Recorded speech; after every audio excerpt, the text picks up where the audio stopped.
এই মুহূর্তে বাংলাদেশের সব মানুষগুলো হচ্ছে চিন্তা করতেছে যে ডাকসু নির্বাচনে কে বিপি হবে, কে জিএস হবে। অথচ যারা ঢাকা ইউনিভার্সিটি ভর্তি হওয়ার যোগ্যতা রাখে না কিংবা ঢাকা ইউনিভার্সিটি কেন্দ্রিক তাদের কোনো চিন্তা ভাবনা নেই, তাদেরও চিন্তা যে ডাকসু নির্বাচনে কে বিপি হবে, কে জিএস হবে। সবচেয়ে বড় কথা হচ্ছে যে আমরা যে পরিমাণ চিন্তিত, আমাদের মন মানসিকতা ততখানি যদি গণতান্ত্রিক মূল্যবোধ থাকতো, তাহলে মনে হয় আমার আরো বেশি ভালো হতো। আমার কাছে আজকে সন্ধ্যা থেকে এ পর্যন্ত প্রায় 10 থেকে 12 জন ফোন দিয়েছে। তাদের সবারই একই কোশ্চেন যে ঢাকা ইউনিভার্সিটি কে বিপি হবে, কে জিএস হবে। আমি তো ঢাকা বিশ্ববিদ্যালয়ের শিক্ষার্থী নই, এটা হচ্ছে ফার্স্ট কোশ্চেন। সেকেন্ড কোশ্চেন হচ্ছে আমি বা কীভাবে জানবো, এটাও একটা কোশ্চেন। কিন্তু আপনি যদি চিন্তা করেন যে আমি একবার আমেরিকাতে যখন ভোট হচ্ছিল, তখন আমেরিকার এক নাগরিককে আমি ফোন দিয়েছি ভোট মানে শেষে, যে ভাই আসলে মানে জিততে পারে কি, তিনি বাংলাদেশের ছিলেন। তো তিনি ঘুমাচ্ছে। আমি বললাম যে ভাই বাংলাদেশের সব মানুষ হচ্ছে যে সজাগ, আপনি ঘুমাইতেছেন।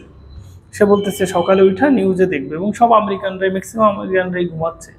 সেই দেশে হচ্ছে যে তাদের ভোট, যেদিন ভোট সেদিন রাষ্ট্রীয় ছুটি থাকে না।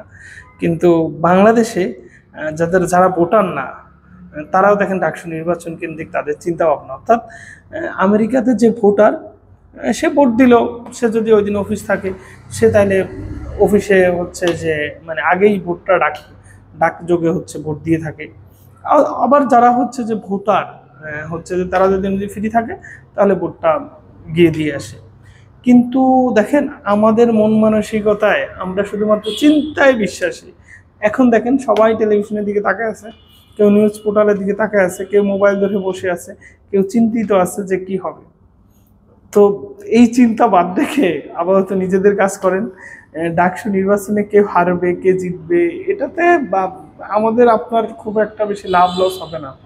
আহ, অনেকেই দেখছি অনেক পরিমাণ মানে আশা উৎসাহ দিচ্ছে যে সে হলে এটা করবে, ওইটা করবে। আসলে ঢাকা বিশ্ববিদ্যালয় 1 বছরে এত কিছু চেঞ্জ করা সম্ভব না। এবং তাদের যারা বিপি জিএস হয়, তাদের যে খুব বেশি পাওয়ার বা এক্সারসাইজ করার বা খুব বেশি অর্থনৈতিক সুযোগ সুবিধা নেওয়া সম্ভব, আসলে বিষয়টা এমন নয়। যাই হোক, আমরা ভালো থাকি, ডাকসু নির্বাচনে নতুন কেউ হোক, দেশটা গণতান্ত্রিক প্রক্রিয়ায় চলুক, এই প্রত্যাশায় রাখি। ভালো থাকবেন সবাই।